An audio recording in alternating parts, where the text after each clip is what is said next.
has informed me that there's no public comment tonight, so can I please have a motion to seal the executive session minutes? So moved. Second. All in favor? Aye. All opposed? Thank you. I'll make a motion to approve the minutes for the December 16th, 2019 regular business meeting. Second. All in favor? Aye. All opposed? Thank you. And now we will move on to our agenda focus, which is the school calendar draft for 2021. And just to let everybody know, this is just a very preliminary look at 3 different versions of a school calendar for next year that the superintendent has come up with and will go over with us tonight. We won't be doing any voting or anything like that at this meeting. It's just a workshop to have a look at it and hear about each version. Thank you, Madam Chair. As we begin this process, one of the things that we are required to do is to provide a proposed school calendar to the school committee. And so as we go through this, we actually have 3 options that we want the school committee to consider, to ponder. We also are going to provide a link from our webpage so that members of the Bristol Warren Regional School District community can go and they can give us feedback on what option they actually believe is most effective for increasing teaching and learning and doing the types of things that we need to do in school. So with that, I'd like to introduce Catherine Brown, my administrative assistant, who's going to walk us through the PowerPoint, and then we will take questions. Thank you, Dr. Bryce. Thank you, school committee members, for letting me come tonight and present. As Dr. Bryce mentioned, we are proposing a few options, and hopefully this brief overview will give a lot of detail into what we went through in the effort to provide these for you tonight. So, as you are well aware, there is a school year school calendar policy.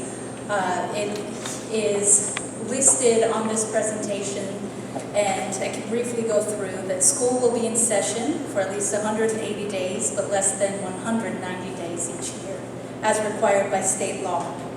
Annually, the school committee will adopt a calendar for the coming year. The superintendent will be responsible for preparing a proposed calendar for the committee's deliberations.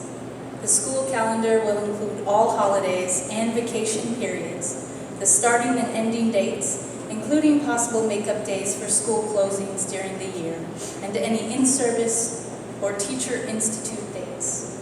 In preparing the calendar, the superintendent will consult with other area superintendents, the administrative staff, and the employee negotiating units. However, adoption of the official school calendar is solely the right and responsibility of the school committee. Any variations in the calendar during the year will also require committee approval.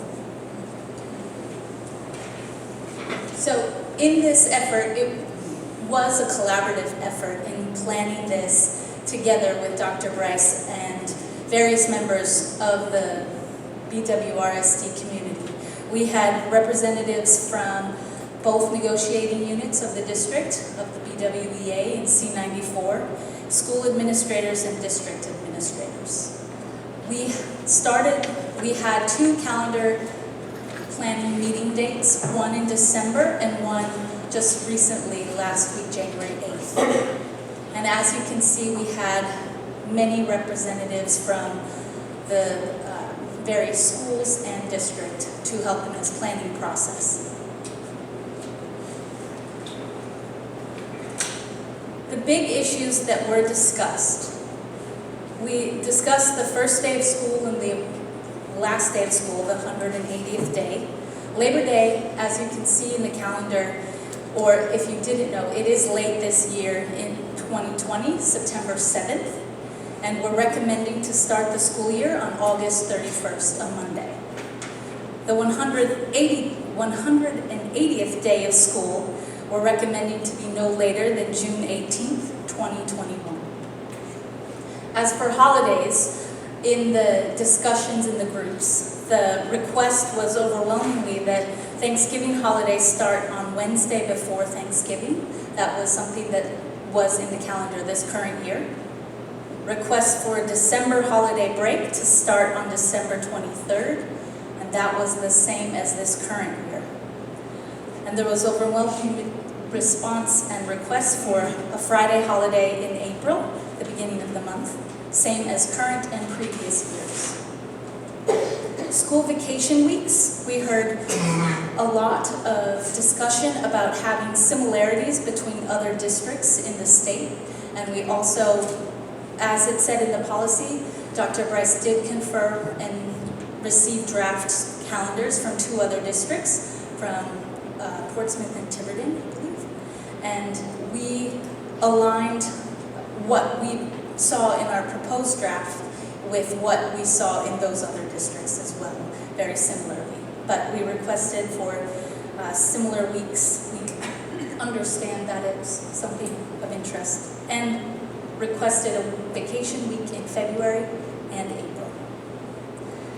This upcoming year is a federal election year, so our schools are used for primary and general election days, so that implicated schools being closed for students, but so a lot of our options have at least one of those days being used for professional development, and you will see that as we go along in the options.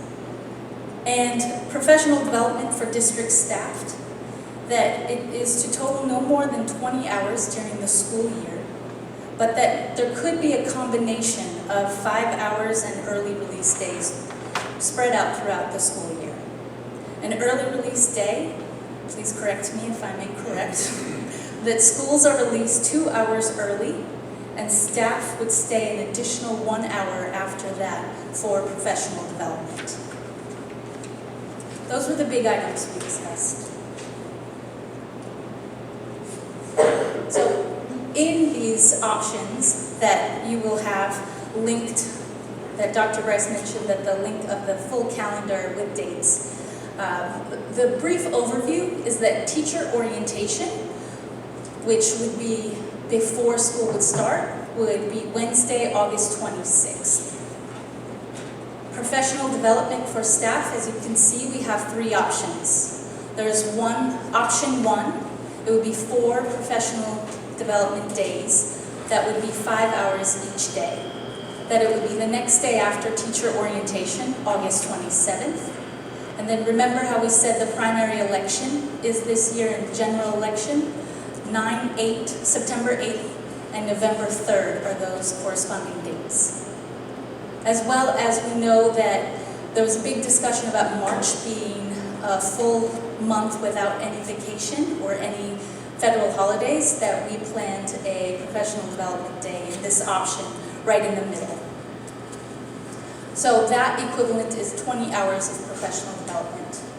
The first day of school with option one would be Monday, August 31st, and the 180th day of school would be Friday, June 20th. Option two has the same teacher orientation day, but it goes into 3 professional development days, being August 27th, the primary election day, September 8th, and the general election day, November 3rd. And let me just clarify, for option one, the last day is actually Friday, June 18th. Oh, thank you very much for that correction. Right. So We'll make that. we'll correct that before we post. Absolutely. Is it, oh, it is a leap year, so I think one of these, 2021, Yep. June 18th. Thank you for that correction. So going to option two, where the 3 professional development days I went over, the 5 early release days would start in January and go January, February, March, April, and May in this proposal. And that altogether would equal 20 hours of professional development. And the first day of school would be Monday, August 31st, and the last day of school would be Thursday, June 17th. And then in option 3, we're proposing that it would be 2 professional development days and 8 early release days. And as you can see in this table, the 2 professional development days would be September 27th, Wednesday, August 26th would be orientation, and then the 27th would be PD. And then it would be the primary election date of September 8th. Early release days would be October 7th, December 9th, and then go through January 13th.